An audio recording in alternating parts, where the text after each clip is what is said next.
Nippon India mutual fund AMC इस समय चर्चा का विषय बनी हुई है। रीजन है सेबी के द्वारा इनको कारण बताओ नोटिस जारी किया गया है कि क्यों ना आपके ऊपर आंशिक तौर पर प्रतिबंध लगाया जाए। साथ ही साथ 2016-17 के यस बैंक मामले को लेकर के जांच फिर से रीओपन कर दिया गया है सेबी के द्वारा। केवल सेबी ही इस मामले की जांच नहीं कर रही है बल्कि ईडी और सीबीआई भी इसकी जांच कर रही है, अगर मीडिया रिपोर्ट्स की बातों पर विश्वास किया जाए। निपॉन इंडिया देश का सबसे बड़ा चौथा म्यूचुअल फंड एएमसी है। 5,13,000 करोड़, मतलब मोटा मोटी समझ लीजिए 5.25 लाख करोड़ के एयूएम को ये मैनेज करते हैं। अगर इनका परफॉर्मेंस देखेंगे तो टॉप 10 में ये हर एक कैटेगरी में शामिल होते हैं, अगर आप इनके 5 साल के रिकॉर्ड के हिसाब से अरेंज करेंगे तो नो डाउट इंडिया में जितने भी म्यूचुअल फंड रिटेल इन्वेस्टर्स होंगे उनमें से 90% का म्यूचुअल फंड निपॉन इंडिया में किसी ना किसी प्रोडक्ट में इन्वेस्टमेंट जरूर होगा। इस वजह से ये जो विषय है वो बहुत ज़्यादा रिटेल इन्वेस्टर को परेशान कर रहा है आज के डेट में। एज ए रिटेल इन्वेस्टर अगर आपका इन्वेस्टमेंट है तो क्या आपको आपके इन्वेस्टमेंट को लेकर के परेशान होने की ज़रूरत है? साथ ही साथ ऐसे भी सवाल आप लोग के आ रहे हैं कि अगर आपका कोई एक्टिव फंड में इन्वेस्टमेंट ना होकर के निपॉन इंडिया के किसी पैसिव फंड में जो इंडेक्स में इन्वेस्ट किया जाता है, चूंकि वहां पर एक्टिवली कोई फंड मैनेजर उस फंड को मैनेज नहीं कर रहा है बल्कि बेंचमार्क मतलब कि जो एक तरीके से इंडेक्स होता है सिर्फ उसको रेप्लिकेट किया जाता है, तो उस कंडीशन में क्या निपॉन में उस इंडेक्स में इन्वेस्ट किया गया है तो भी आपका रिटर्न प्रभावित हो सकता है? ऐसे तमाम प्रश्नों का जवाब इस वीडियो में ढूंढने की कोशिश करेंगे और इस मुद्दे पर भी बात होगी कि क्या म्यूचुअल फंड में आपका पैसा वाकई में सेफ है। नमस्कार दोस्तों, मेरा नाम है नीरज, आप देख रहे हैं फिनोबिट यूट्यूब चैनल। अगर आप इस चैनल पर पहली बार विजिट कर रहे हैं तो इसको सब्सक्राइब करते हुए बेल आइकन को प्रेस करना ना भूलें।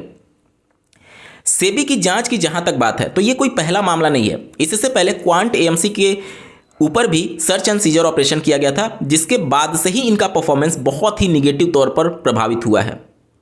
क्वांट जहां आज से 6 महीने पहले हर एक कैटेगरी में नंबर 1 परफॉर्मर था, आज के डेट में अगर आप देखेंगे तो ये टॉप 10 वर्स्ट परफॉर्म करने वाले म्यूचुअल फंड में 9 क्वांट के ही अकेले शामिल हैं।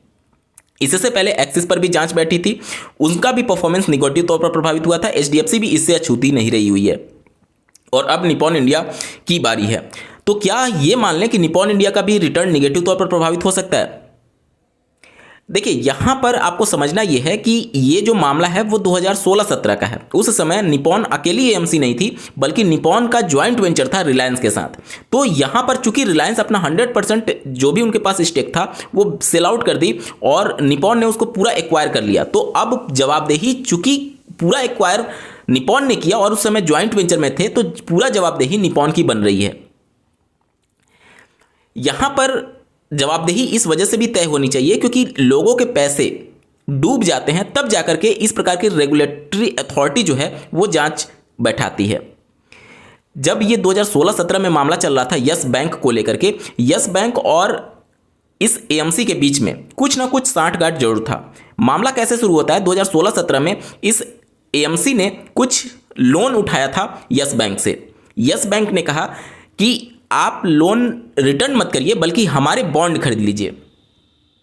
बॉन्ड वो भी कैसा बॉन्ड था? 81 का, यानी कि जो एडिशनल टियर 1 बॉन्ड होता है जो कि बहुत रिस्की होता है, उस बॉन्ड को इस एएमसी ने खरीदा। अब यहां पर कुछ ना कुछ सांठगांठ चल रही थी, जिस प्रकार से मीडिया में दावे किए जा रहे हैं कि आप हमें फेवर करिए, हम आपको फेवर करेंगे, लेकिन इसमें पिस कौन गया? Retail investor. क्यों? क्योंकि यस बैंक जब डूबी, आरबीआई जब उसमें इंटरवेन करती है इस बैंक को बचाने के लिए, तो उस कंडीशन में जो भी इनके ऊपर लाइबिलिटीज थी बैंक की वो सारा राइट ऑफ कर दिया गया। इससे पहले लाखों करोड़ों का जो एनपीए था वो राइट ऑफ कर दिया गया है।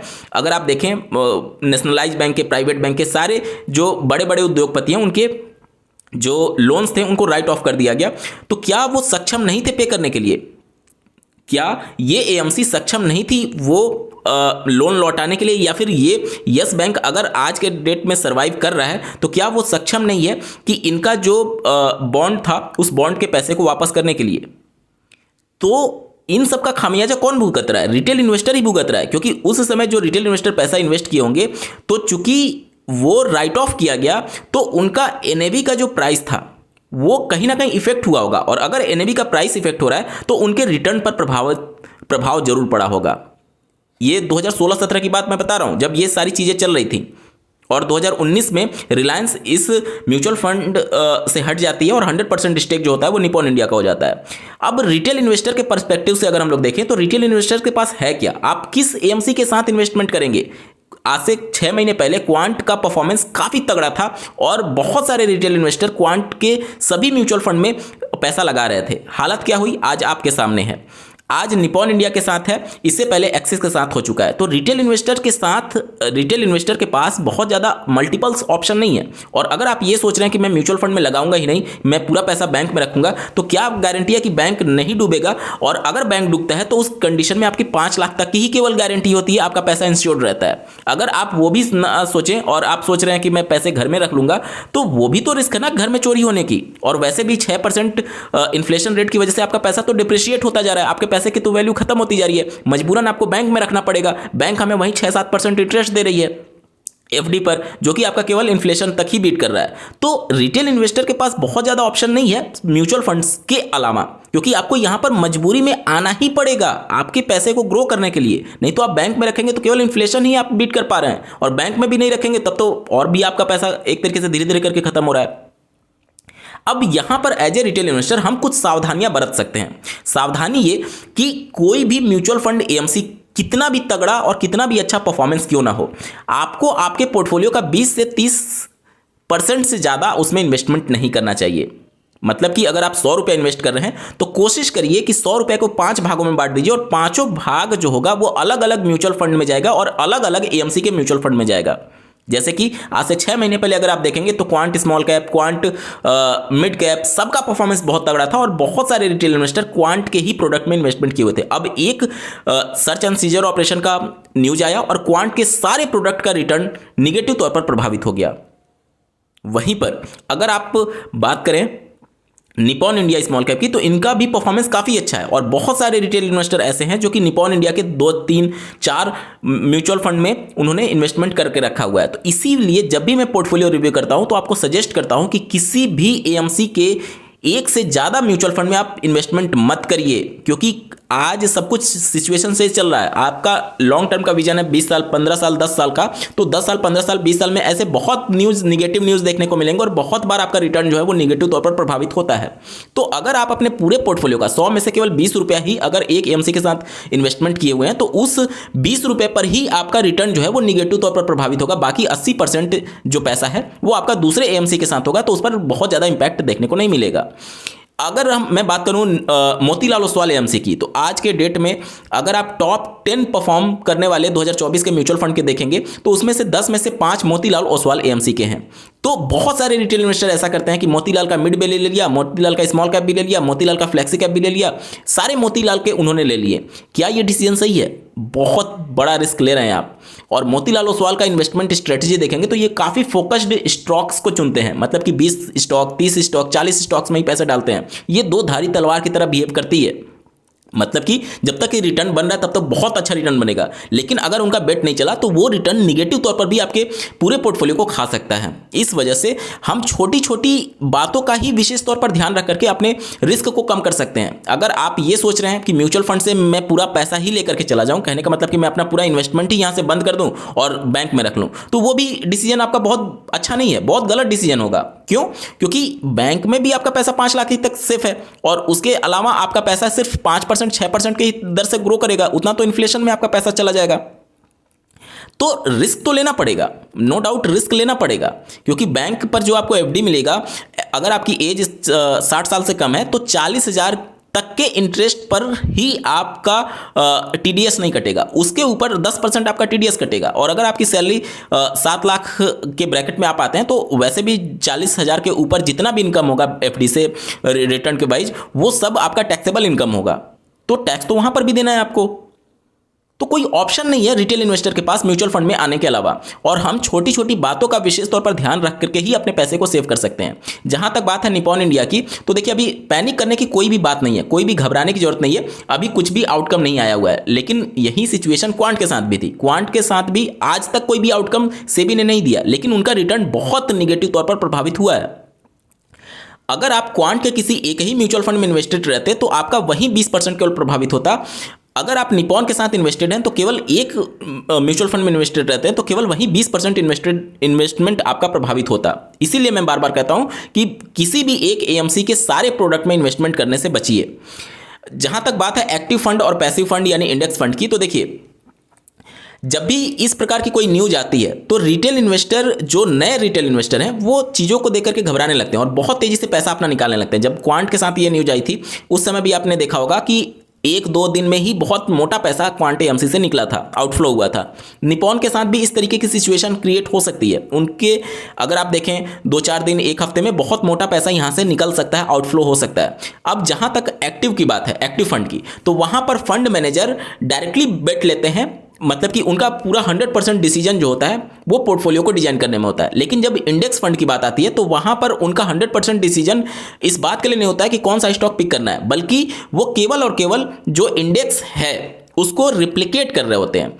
लेकिन आपने देखा होगा इंडेक्स फंड में भी ट्रैकिंग एरर 1% का हो सकता है, जिसकी वजह से जो लॉन्ग टर्म में रिटर्न है वो 1% प्रभावित हो सकता है। अब ऐसा क्यों होता है? मान लीजिए कि आपने इंडेक्स में इन्वेस्टमेंट किया और पैसे जब सब लोग निकाल रहे हैं, मान लीजिए इंडेक्स से भी बहुत ज़्यादा आउटफ्लो चला गया, तो वो पैसे आएंगे कहाँ से? अब उस म्यूचुअल फंड एएमसी के द्वारा कई बार क्या होता है कि उस म्यूचुअल फंड में कैश होल्डिंग को रखा जाता है कि बहुत ज़्यादा अगर रिडिम्पशन का ऑर्डर आने लगे, अगर मान लीजिए उससे भी ज्यादा रिडिम्पशन का ऑर्डर आने लगे, तब क्या करेगी कंपनी? कुछ ना कुछ स्टॉक को सेल आउट करेगी। इंडेक्स में जो प्रपोर्शन है और जो रेशियो है अगर सेम रहेगा इंडेक्स के बराबर, तभी उनको रिटर्न सेम देखने को मिलेगा। अब जब आप उनको मजबूरी हो गया कि मुझे पैसा निकालना ही है स्टॉक से, तो किसी ना किसी एक स्टॉक से निकालेंगे। तो उस कंडीशन में क्या होगा कि वो जो रेशियो और जो प्रपोर्शन था वो डिस्टर्ब हो जाएगा, उसकी वजह से रिटर्न भी थोड़ा बहुत डिस्टर्ब हो सकता है। इसी सब ट्रैकिंग एरर की वजह से लॉन्ग टर्म में आपको 1% का गैप देखने को मिलता है।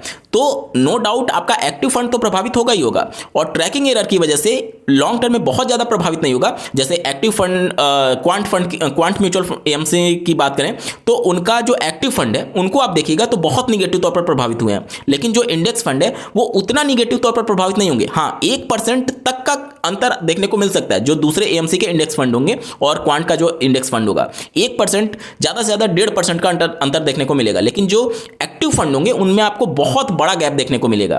तो नो डाउट आपका इंडेक्स फंड भी प्रभावित होता है, लेकिन उतना नहीं प्रभावित होगा जितना कि एक्टिव फंड प्रभावित होता है। तो ओवरऑल अगर मैं वीडियो को समराइज करूं तो देखिए, म्यूचुअल फंड या फिर किसी भी इन्वेस्टमेंट इंस्ट्रूमेंट में आपका पैसा सेफ नहीं है, कुछ लिमिट तक ही आपका पैसा सेफ है। म्यूचुअल फंड में भी अगर आप बात करेंगे तो यहां पर भी इन्वेस्टर प्रोटेक्शन फंड होता है, रिटेल इन्वेस्टर प्रोटेक्शन फंड होता है, आईपीएफ के नाम से इसे जानते हैं। लेकिन उस फंड से फंड मिलना बहुत मुश्किल होता है। वो अगर आप देखें, अगर आपका डीमैट अकाउंट है और डीमैट में आप 25 लाख तक कैश होल्ड किए हुए हैं ट्रेडिंग करने के लिए, तो उस कंडीशन में आपका अगर कुछ होता है तो उस कंडीशन में आपको उस 25 लाख तक का कवर मिल जाएगा। जैसे बैंक में आपका 5 लाख तक का कवर होता है, तो उसी तरीके से। और जहां तक बात है एएमसी के भागने की, एएमसी के बंद होने की, ब्रोकर के बंद होने की, तो ये सारी चीजें नेक्स्ट टू इम्पॉसिबल है। जैसे यस बैंक के साथ जब इस प्रकार की ट्रेजेडी हुई तो आरबीआई वहां पर इंटरवेन करके दूसरे बैंक को ऑफर करती है कि आप इनको सर्वाइव कराइए, या फिर कैसे भी करके उनको बचा लेती है, दूसरे को एक्वायर करा के, मर्ज करा के, कुछ भी करके। उसी तरीके से जब एएमसी लेवल पर कुछ प्रॉब्लम आती है तो दूसरे एएमसी को यहां पर सेबी जो है वो एक तरीके से इनवाइट करती है कि आप आकर के एक्वायर कर सकते हैं, या फिर कोई खरीद सकती है इस कंपनी को, ठीक है। तो डूबने के, भागने की संभावनाएं तो जीरो रहती हैं, लेकिन यहीं बीच बीच में छोटे छोटे रिस्क जो हैं वो आपके रिटर्न को निगेटिव तौर पर प्रभावित कर रहे होते हैं। तो आज के डेट में कोई भी एएमसी कितना भी तगड़ा रिटर्न क्यों ना दे दे, आप एक म्यूचुअल फंड से ज़्यादा उस एएमसी के दूसरे म्यूचुअल फंड में इन्वेस्टमेंट मत करिए। अगर बहुत ज़्यादा जरूरी है, बहुत ज़्यादा मजबूरी है, तो दो बहुत रेयर केस में रखिए, इससे ज़्यादा मत करिए, क्योंकि बहुत ज़्यादा रिस्क बढ़ जाता है। उम्मीद करता हूं सारे डाउट्स आपके क्लियर हो चुके होंगे। बावजूद इसके अगर आपका कोई प्रश्न रह जाता है तो कमेंट के माध्यम से पूछ सकते हैं। आपको यह वीडियो कैसा लगा, मेरा एफर्ट कैसा लगा, कमेंट के माध्यम से जरूर बताइएगा। और ऐसे ही महत्वपूर्ण अपडेट के लिए इस चैनल को सब्सक्राइब करना ना भूलें। इस वीडियो को देखने के लिए आपका बहुत बहुत धन्यवाद। भगवान करे आपका दिन शुभ हो।